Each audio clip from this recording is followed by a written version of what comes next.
Hey, what's up you guys? Bloody Jacob here to bring you my weekly review of Van Helsing on Syfy. This week we've seen Season 1, Episode 7, which is called For Me. And once again, as always, I apologize for the lateness of this review, but of course my work likes me to constantly work Friday nights, unfortunately. But it looks like I have next Friday off, or at least be getting out on time to watch the show as it airs, as opposed to watching on demand a little bit later. Also planning on having the day off for the finale when that eventually happens, within the next month or so. But, yeah, really good episode. I was definitely really into watching this one. It was, just based on the previews last week, it was promised to, potentially be our biggest episode so far. And in certain ways it was, I don't know if this is my favorite episode so far, just because I like certain emotional points to some others we've gotten. But this is definitely a standout one, just by the setup of what was happening alone. Definitely had major pieces moving for sure.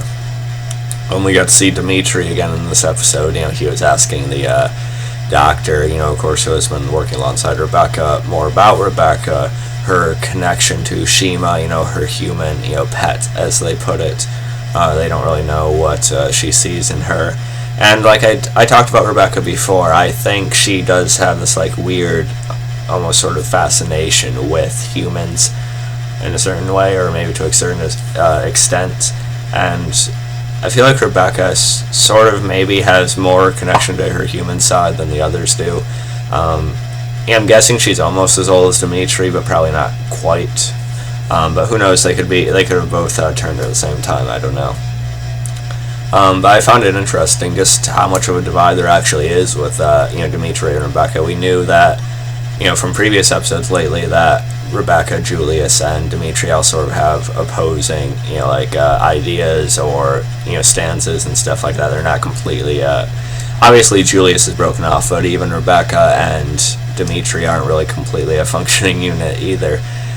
So I'm curious to see how that's going to play out in the series in the long run. Is Dmitri eventually going to want to do away with Rebecca? Is Rebecca going to flip somehow? I don't know. But we'll see. It's definitely interesting. Then he's also told about Julius failing, to keep Vanessa, but that he also wants Vanessa for himself. He's not really wanting to follow Dimitri's word anymore. And, as a statement, as a message to Julius, Dmitri just crushes the vampire's head who told him about all of it. Which is pretty brutal. We see the blood start coming out of the vampire's head, but then we see the splatter afterward. It was pretty cool. Then we had Mohammed. He, of course, is still out on his own, and it looks like he's made it, at least a good way out of the main downtown area part of the city, which is good. He's in the more forest type of area around Seattle. I don't know Seattle that well, so I can't say exactly where he's at, but he's made it a good ways. But he does run into Catherine, of course, the part of the group, or what was left of the Brandon's group that was exiled in the last episode, and she is surrounded by a handful of vampires, and they're feasting on someone else. I thought it was Brandon at first, but it wasn't. I feel like they'll put more emphasis on them if it was. And the vampires are getting pretty close to her, and that's when the elite show up, part of Dimitri's squad, and they just easily slaughter one of the vampires, and they probably kill or chase the others off, and then they just lay waste to Catherine. They just mortally wound her and leave her dying, because they had thought that was actually Vanessa there, so they just wanted to just take care of Vanessa and be done with it. And Brandon, we found out that she was separated from him, and Mohammed is able to get that part out of her before she dies, before she succumbs to her wounds. Also finds out that Vanessa did make it back, but Mohammed's not able to find about all the details of that. We had Doc analyzing Vanessa. Vanessa turns out to be, sort of this mere negative image of what vampirism is, or what vampires are, biologically and stuff like that. So I found that to be pretty interesting, how she has all these similarities to vampires. Yeah, there's something that's completely opposite about her too.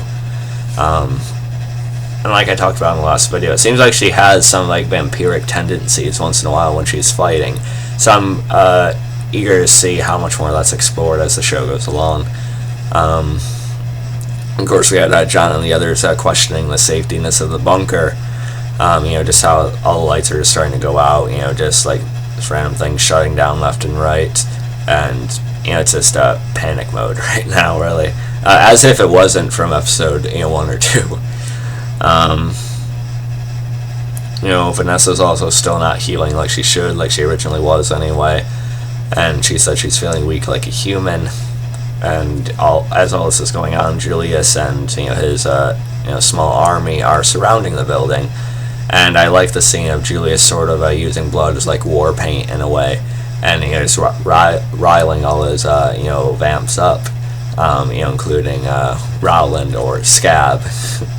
Although I know he plays a handful of vampires on the show.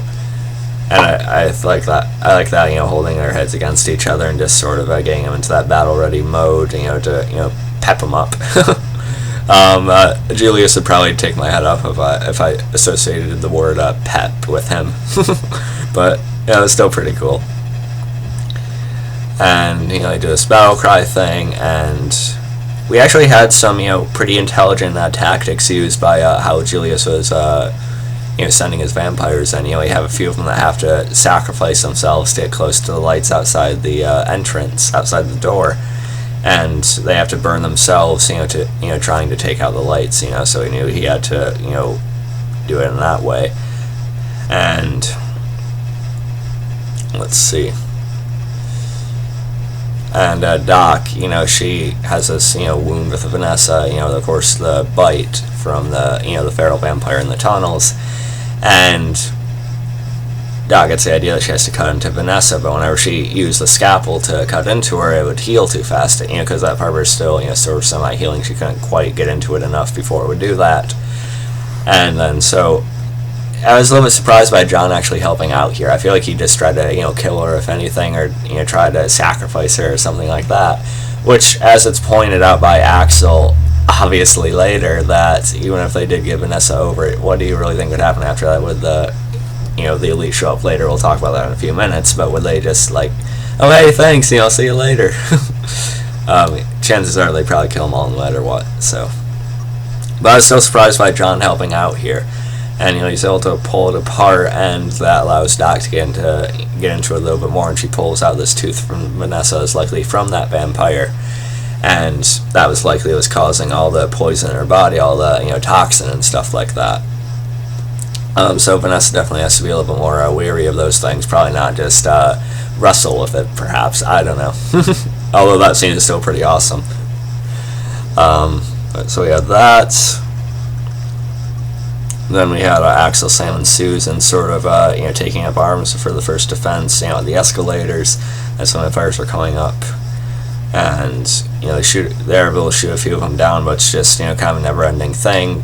So they sort of retreat backward a little bit, and this allows Axel's explosives and his traps to go off there. It kills a good amount of them. And then we had, of course, Julius, starting to get a little more riled about it, but he was, just heading back to regroup a little bit. He had more, as Flesh says Julius isn't going to give up. But that's when Dmitri's elite death squad start approaching, and this causes Julius to retreat. Because he just don't want to deal with these higher up vampires, with his already sort of diminishing, lesser army as it is. I'm still eager to see a potential Julius and Vanessa fight when Vanessa's back to full health. I'm still eager to see that happen.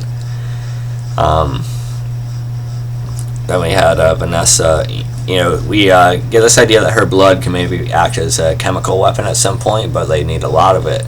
But I could see how they could use that, throw like a grenade or, something of the sort, and it could go off and maybe, turn a, group of them human at the same time. I don't know. I gotta keep that in mind, though. Then we see that Axel. We had a pretty good performance by Jonathan Scarf in this episode, with him portraying Axel's sort of breaking psyche, or his breaking just mental state without dealing with all this, trying to maintain this image of control and confidence and such in front of everyone of the group, because if he starts panicking, then that's just gonna send the whole thing downward faster than it already is. So we see just how much he's keeping in his head, how he's arguing and sort of debating with himself, how he knew this was going to happen at some point, how he knew he'd have to likely exit the bunker at some point. And let's see, we also had the elites actually get in, and they had this great trap set up, this hallway just flooded with UV lights, really. And this one elite just steps in and no effect, and he just starts breaking him and busting him as the others head in.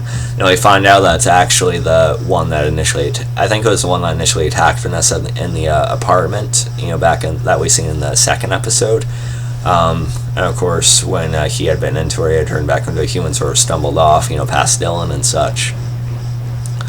So we see that he's actually gotten a pretty high position, and it is smart for him to sort of have a human that will do what they say with them, because they probably know that situations like this could come up, in scenarios where they need someone to still be able to get through and take care of it. So this is a pretty clever thing on their part, and of course tie back to the start of it.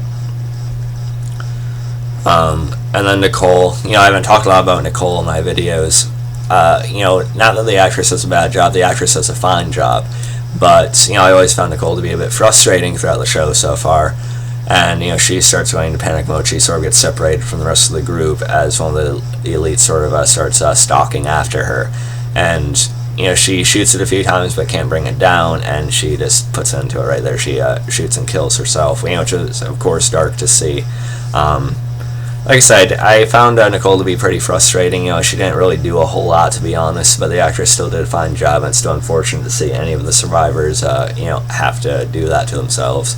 But, it's likely better fate than what would have happened if she didn't have any ammo left there or something. I took my notes. I'm going to have to turn to the side now because there's so much I wanted to write down. Okay, and that door that Axel had guarded, the door with all the writing on it, not to go through it, the one that almost got sliced the little girl in half. We find out that was actually another exit door, sort of like an exit strategy, because he knew at some point this kind of thing would happen, with the vampires getting in and there being really no way around it. And we find out it's route out, And John, he pulls the gun on Flesh, saying they should just, end it right there, because he'll probably just join up with Julius or, the elite squad and the rest of them. But Vanessa sort of calls him on it, she says, okay, if you're going to do it, just pull the trigger, let's just put an end to this shit and, just keep going. But even John can't bring himself to do it. So maybe part of John actually realizes that Axel is trying to do good, not Axel, I mean Flesh is trying to do good. I'm still curious about what's going on with Flesh and Doc, though, because with Doc last week that she's still interested in getting blood once in a while. But I hope, especially with Doc, I hope she just doesn't turn back into a vampire. I think that would be a negative for the character. I don't think that would be a good choice writing wise. But I wonder if they're going to sort of have some kind of other connection to it. And Flash is still pretty useful because he does have knowledge of how Julius works and their plans and what's behind what they're doing and stuff. So I do like Flash as a character too. Vincent Gale does a good job, as do the rest of them. And then I liked Flash's scenes with Sam a couple episodes ago too. So I keep going and then make it down to this sort of rigged out ambulance, with this armor all over, sort of I don't know, it was glass shards, as teeth on the front of it. That was pretty cool, and they head out and they actually get out of the bunker, and the elite they set off this huge explosive that they still had in there, and I'm guessing it killed all of them, and Julius sees the explosion from afar, so that probably surprised him quite a bit that the survivors were actually able to stand against him, but also actually destroy him. I would have liked the elite to have survive that, or I don't see how they would have survived that, but I would have liked them to escape or something, but just to remain as a threat. But at the same time, it's likely that wasn't all of Dmitri's army. He probably has a guard like that closer to him that he doesn't send out until he absolutely has to. Perhaps, I'm guessing he does have more of an army like that. And we see Muhammad watching from afar, and at first I thought he was panicking and yelling at him because they didn't see him there, but I feel like he is actually trying to warn them not to go that way because they don't know Seattle like he does, especially where all the threats are now. And so he seems pretty worried that they're heading in the direction they are. But either way, it's going to be a big change for the show. We see in next week's preview, the preview for next week's episode that they're out, just sort of like Walking Dead style right now. So that should make the whole foundation of the show more interesting, I think. I'm looking forward to it. Overall, I really like this episode. I'm giving it an 8.8 out of 10. It was another really good one. I absolutely love the show. It's definitely my first priority show-wise on a Friday night. I love talking about it, love watching it. And I'm still very eager to see what they do for the finale episodes. They should be, above 9, of course. I really can't wait for it. But yeah, let me know what you guys thought about the episode. Hope you guys enjoyed the video. You can follow me on Facebook, Twitter, subscribe, and I'll catch you guys next time. Peace. That's better.